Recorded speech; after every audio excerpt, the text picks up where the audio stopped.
Hello students, welcome you all to Shanti Kunj online classes. This is your English video. और English में बच्चों आज हम लोग करेंगे आपका नेक्स्ट लेसन, जिसका नाम है the road not taken. Okay, ये पोएम है, तो अपनी आप बुक निकाल लीजिए। तो स्टूडेंट, एज यू नो कि हमारे बुक के सारे लेसन हो चुके हैं, ओनली ये लास्ट लेसन रह गया था, lesson 16 the road not taken, और पेज नंबर है 107। ठीक है, तो बच्चों ये क्या है? ये एक पोयम है। ओके, और ये पोयम क्या है? पोयम का जो नाम है द रोड नॉट टेकन, इसका हिंदी में अर्थ होता है अलग रास्ता। अलग रास्ता से मतलब ये है कि वो अपने लिए एक अलग राह चुनना जो कि किसी ने ना चुनी हो। मतलब जो सब करते हैं हम वो नहीं करेंगे, हम अपने लिए रास्ता खुद बनाएंगे, खुद अलग से अपने लिए करेंगे। ठीक है, तो चलिए मैं आपको पढ़ के सुनाती हूँ, आप अच्छी तरह ध्यान दीजिएगा और बहुत अच्छी तरह समझिएगा इसको। Two road diverse in a yellow wood, and sorry I could not travel both, and be one traveller long I stood and look down one as far as I could to where it bend in the undergrowth. Okay, इसमें एक आदमी के बारे में जिक्र किया जा रहा है जो कि जंगल की तरफ जा रहा था। मतलब कि एक आदमी एक जंगल की तरफ जा रहा था, तो जब वो जंगल की तरफ आगे बढ़ रहा था तो उसे एक रास्ता दिखाई दिया। मतलब जंगल में पहुंचा तो वहां पे एक रास्ता दिखाई दिया, वहां पे दो रास्ते थे। ठीक है, मतलब पहले वो चलता चला गया, और जब वो पहुंचा तो देखा कि वहां पर रास्ता जो है दो जगह में डिवाइड हो गया। अब उसको समझ में नहीं आ रहा है कि वो किस तरफ जाए। ठीक है, कहाँ जाए? दो रास्ते में, उसमें एक पीले जंगल में बट रही थी और दूसरा जो था कि मैं सोच रहा था कि मैं चल नहीं सकता हूँ।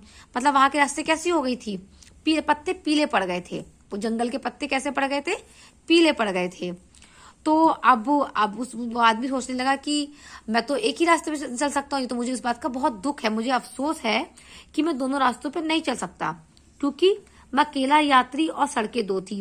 यानी कि उसको पहुंचना था अपनी मंजिल पर, और मैं अकेला आदमी हूँ और रास्ते दो हैं। तो मैं बहुत देर तक खड़ा रहा, यही सोचता रहा कि मैं क्या करूं, मुझे कौन सी राह पर चलना चाहिए। तभी उसने देखता रहा तो उसकी तरफ क्या देखा उसने कि जहां वो उस तरफ नजर गई जहां पर देख रहा था कि वहां पे बहुत ज्यादा घनी झाड़ियां थी, और झाड़ियों में पौधे जो थे उन झाड़ियों की तरफ में मुड़ गए थे। पता एक रास्ते पे क्या था कि वहां पर पेड़ जो पत्तियां थी वो मतलब दिख रही थी कि पैरों कदमों के निशान नजर आ रहे थे, वहां पे कोई चलकर गया हुआ था। जबकि दूसरा रास्ता ऐसा था जहां पर झाड़ियां बहुत बड़ी बड़ी थी और ऐसा प्रतीक हो रहा था कि वहां पर बहुत टाइम से कोई भी गया नहीं है। Then I took the other edge just as a fair, and having perhaps a better claim, because it was grassy and wanted wear, though as for the passing there, had worn them really about the same.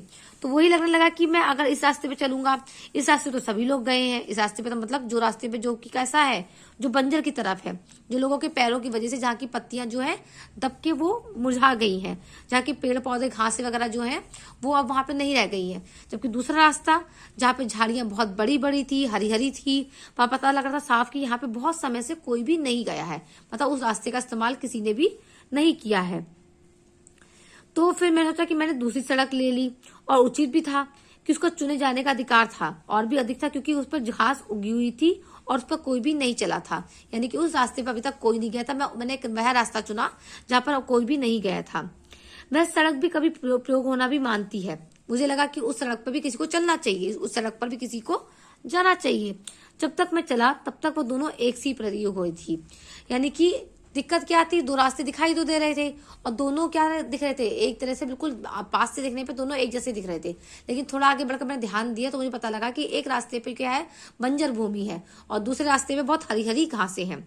बंजर भूमि का तात्पर्य यह था कि उस रास्ते से कभी भी मतलब हमेशा लोग जाते रहते हैं, आते आते रहते हैं, उसका यूज करते रहते हैं। जबकि हरी भरी घास का इस्तेमाल करने से देखने से पता लग रहा था कि उस रास्ते पर कभी भी कोई नहीं गया है। तो मुझे लगा जो दूसरा रास्ता जो है जिसे कभी किसी ने इस्तेमाल नहीं किया है उसको भी इस्तेमाल करने का अधिकार है, उस पर भी कोई जाना चाहिए।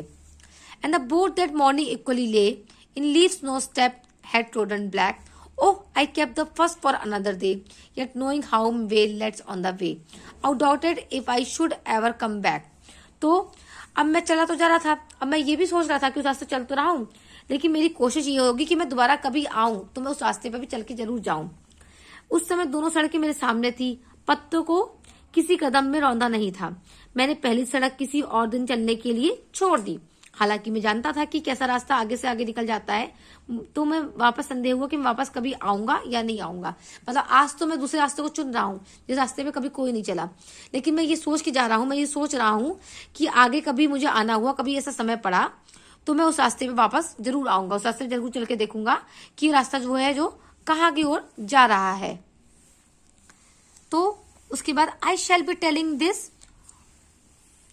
what a sigh, somewhere ages and ages hence, two roads diverged in a wood, and I took the one less traveled by, and that was है made all the difference। तो कभी सदियों बाद भविष्य में एक गहरी सांस छोड़कर कहूंगा कि कभी किसी जंगल में दो सड़कें विभाजित हुई थी और मैंने सड़क ली जो कम चली हुई थी।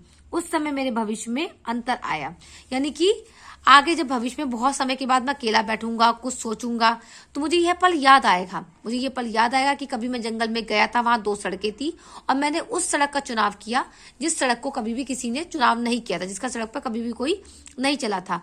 और वैसा ना करके मेरे भविष्य में क्या फर्क पड़ा, मतलब मैंने अगर उस रास्ते पर अगर मैं नहीं गया था, अगर मैंने कोई नया रास्ता चुना था, तो मैं कहाँ पहुंच पाया, मुझे क्या क्या परिस्थितियों का सामना करना पड़ा, आगे भविष्य में मैं अपनी आने वाली पीढ़ी को इस बारे में बता सकूंगा। यानी कि इस कहानी का तात्पर्य ये बनता है बच्चों कि कभी भी हमें भेड़ चाल, मतलब जैसे भीड़ जहां जा रही है, हमें उसी राह पे नहीं चलना चाहिए।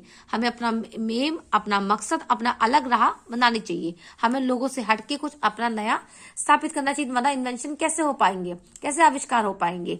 आविष्कार तभी हो पाते हैं जब हम कुछ नए की खोज करते हैं, कुछ नया जानने की हमारे अंदर इच्छा होती है।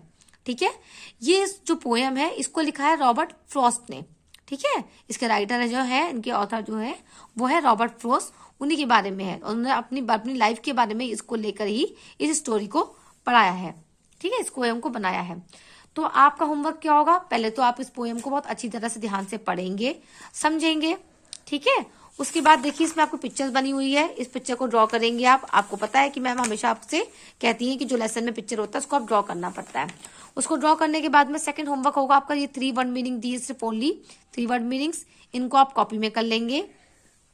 एंड आफ्टर इट आप देख द करेक्ट आंसर जो आपकी कॉपी में ये बुक में दिए हुए हैं, इनको आप समझने की, करने की कोशिश करेंगे।